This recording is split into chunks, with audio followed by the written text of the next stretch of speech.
Have you seen ads for Jason and Laura Toronto and wondered, are they a real boutique or just another dropshipping scam? Let's break it down, fast.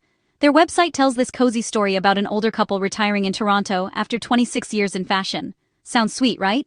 But here's the catch. This same couple, same story, and even the same photo pop up on sites for Jason and Laura Vancouver, Montreal, and more. That's a classic scammer move. Fabricate a backstory to build trust.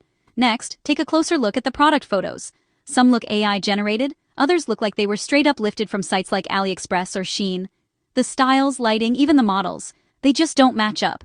And if you notice those countdown timers, buy fast, only 2 left, or sale ends in 10 minutes, that's not an exclusive deal. That's pressure tactics, designed to make you buy before you think.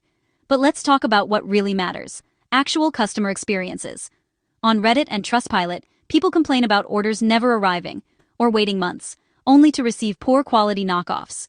When they try to contact customer support, it's crickets. No replies, no refunds, nothing. You'd think a local Toronto boutique would have a real store, right? But there's zero proof. No storefront, no business registration, just a name slapped onto a generic website. And their return policy? It's a maze. By the time your order arrives from overseas, that 30-day return window is already closed. Quick heads up. Don't confuse Jason and Laura Toronto with Laura Canada, the legit retailer at Laura.ca. Totally different company, even if their customer service isn't perfect lately. Bottom line? If it looks fishy, it probably is. Always research before you buy. If a deal seems too good to be true, it usually is.